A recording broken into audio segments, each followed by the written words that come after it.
Hi வந்து நம்ம வீட்டுக்கு என்ன கொண்டு வந்திருக்காங்க அப்படின்னு சொன்னால் வாழைப்பூ கொண்டு வந்திருக்காங்க. எப்போவுமே இவங்க வந்து நம்ம வீட்டுக்கு வந்து ஏதாவது கொண்டு வருவாங்க. ஐ மீன் வந்து வெஜிடபிள்ஸ் அந்த மாதிரி வீட்டிலே மாடியிலே க்ரோ பண்ணி எடுத்துகிட்டு வருவாங்க. ஸோ நம்மளுக்கு வந்து ஃப்ரெஷ்ஷாகவும் வெஜிடபிள்ஸ் கிடைக்கும். இந்த மாதிரி குட்டி குட்டி ஃபார்மருக்கு சப்போர்ட் பண்ண மாதிரி இருக்கும். ஸோ இவங்ககிட்ட வந்து நாங்கள் வந்து அடிக்கடி வந்து வெஜிடபிள்ஸ் வாங்கிப்போம்.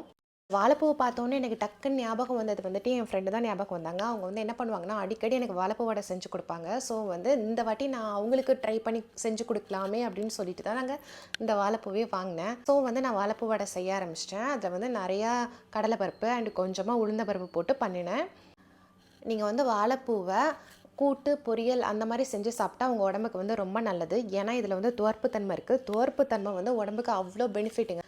அண்ட் எப்படியோ ஃபைனலாக நான் வந்து ஒரு வாழைப்பூ வடை செஞ்சு முடிச்சிட்டேன். இதில் என்னென்ன நியூட்ரிஷனல் பெனிஃபிட்ஸ் இருக்குன்னு சொல்லி பார்த்துக்கலாம். கண்டிப்பாக வந்து இது வாழைப்பூ கூட்டை விட பொரியலை விட இதில் அதிக நியூட்ரிஷன் இருக்கான்னு பார்த்தா கண்டிப்பாக கிடையாது. ஏன்னா இதை நம்ம டீப் ஃப்ரை பண்ணி எடுத்துகிட்டு போகிறோம்.